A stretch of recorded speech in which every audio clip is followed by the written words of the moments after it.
Actually, Peggy was quite proud of her rebellious streak and liked to think of herself as a product of the jazz age, one of those short-haired, hard-boiled young women who preachers said would go to hell or be hanged before they were 30.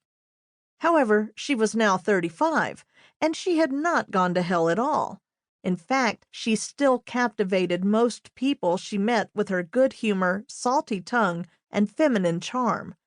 That was the enigma of Peggy Mitchell Marsh.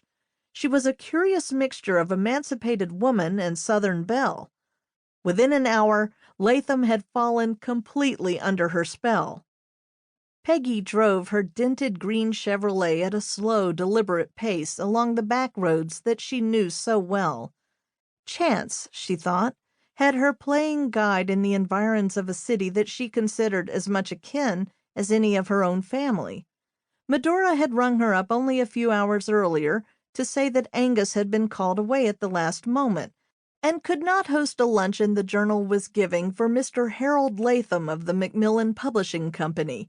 And would Peggy be an absolute angel and step in and act as co-hostess? Peggy, never able to refuse a friend in distress, agreed. Now, as she spoke entertainingly about the history of the giant stone sculpture, she was glad she had come along. Peggy Mitchell Marsh had no idea of Latham's motives until he confessed during the course of the luncheon that he had heard she had written a novel and that he would like to see it. "I have no novel," she had replied. They had gone on to discuss well-known authors and their books, and had found that they had similar literary tastes. When Latham offered her a small commission if she would scout books in the Atlanta area for Macmillan, she had agreed. Latham was not discouraged when she denied having written a novel herself, for the way she had avoided looking him straight in the eye as she said it had made him certain that she was lying. And he sensed that, for all her loquaciousness, Mrs. Marsh was not a woman who could easily tell a lie. He also found himself in agreement with Lois Cole. This fiery little woman was one of the best tale-benders he had ever heard.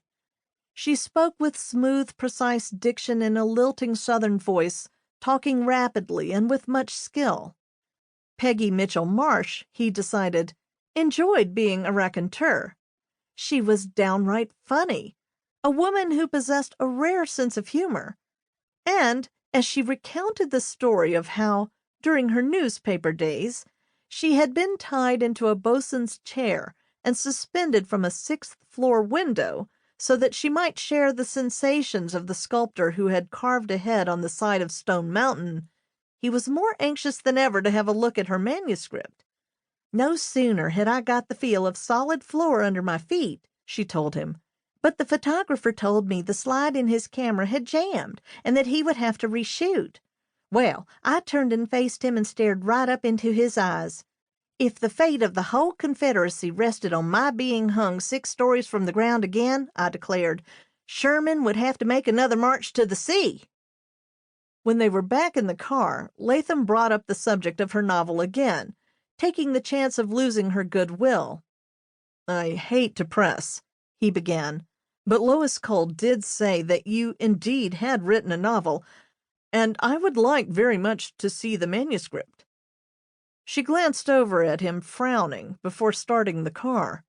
"I have to admit I have been working on a novel, but it's too early to talk about it." "Well, can you at least tell me what it's about?"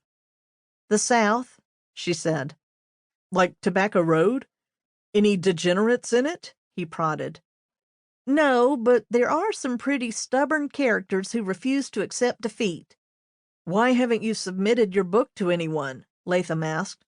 "It's not ready, for one thing, and, for another, I don't think it will sell, because it's about a woman who is in love with another woman's husband, and they do nothing about it, and because there are only 4